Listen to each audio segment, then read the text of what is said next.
Many times saying a camera is the best is a bit of a fool's errand, as there's not really a best or greatest of all time camera out there at this point, only one that really best fits what you're trying to accomplish. Case in point, ARRI is considered to have created some of the best imaging sensors and cameras ever made, but are they the best camera to mount on top of a helmet of a snowboarder or a BMX biker? Not at all. So that's the way I want to take a look at the Blackmagic URSA G2 4.6K, a camera that I've had for well over a year now, and one that I've used on every client project, personal project, YouTube project, you name it. And I want to talk you through why it's the best camera for what I do and my workflow, so you can determine whether or not it's the greatest of all time for what you did. After essentially falling in love with the camera the moment I pulled it out of the box,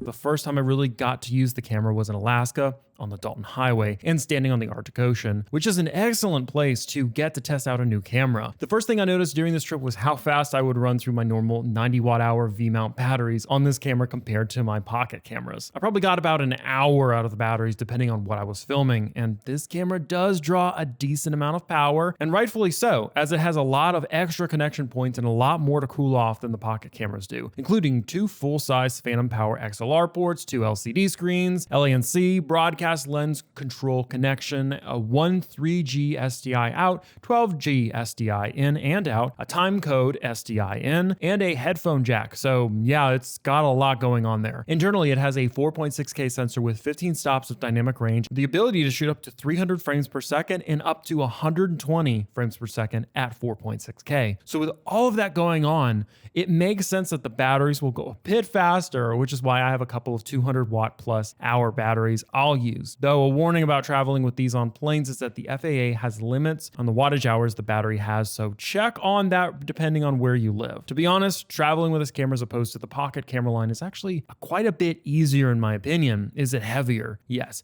At 5.1 pounds, the body itself is about 2.5 pounds heavier than the 6K Pro. But if you need to shoot for long periods of time or walking shots, it's best to get a shoulder mount or easy rig setup anyway, so it's not too limiting at 5 pounds in my opinion. And it's actually a little bit easier to keep shots from being shaky with heavier cameras. But beyond weight, it's just a lot easier to set up than the pocket cameras, as you can add a V-mount battery plate on the back of the camera. You can buy multiple attachments for it, including a viewfinder, an SSD recorder, and a hand grip with recording buttons that's available as well, making it actually quite easy to fit into a rolling hard case all built out, which I can actually squeeze a 6K Pro in the hard case with it as well. Pairing it with that extension arm makes it actually quite easy to move around without a massive setup and capture B-roll quickly, which works well on a run and gun trip like I did in Alaska. It handled all the crazy weather conditions very well without a single issue, and we were constantly in frigid conditions with rain, sleet, and snow, and even standing on top of the Arctic Ocean at the very top of Alaska to film. But that's not the only place I've used this camera after buying it, and in the last year I've been on over 40 trips on close to 90 flights across the United States, including Texas, California, Las Vegas, Seattle, and Alaska,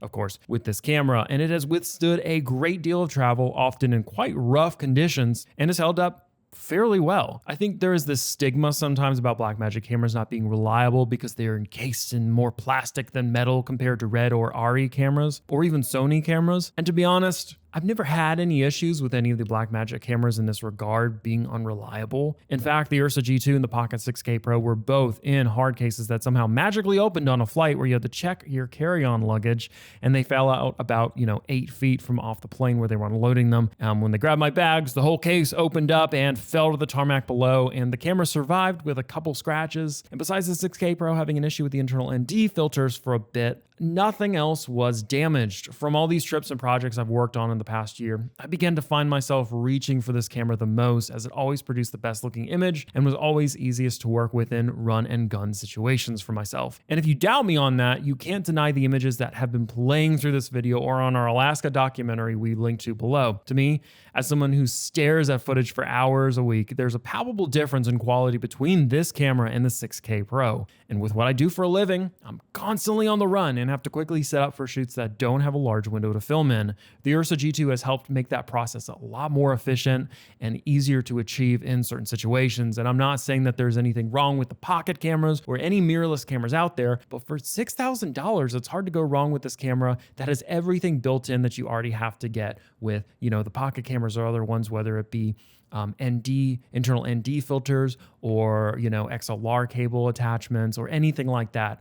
This camera just puts it all together for you and even gives you a better image at the same time. Besides being left behind a little bit in software support and the option of the URSA 12K at the same price currently, and not having that dual native ISO like the pocket cameras do, it still is, in my opinion, the best camera that Blackmagic has designed so far, and one that I'm even thinking about getting a second one of here soon. And it is saying something that they didn't update the software on this camera like they have consistently with the other ones. And there is speculation that that is due to how well this camera was designed, and Blackmagic just didn't want to mess anything up. Now, the URSA line of cameras does have an interesting history and one that you really should look at when considering this camera. So check that video out here.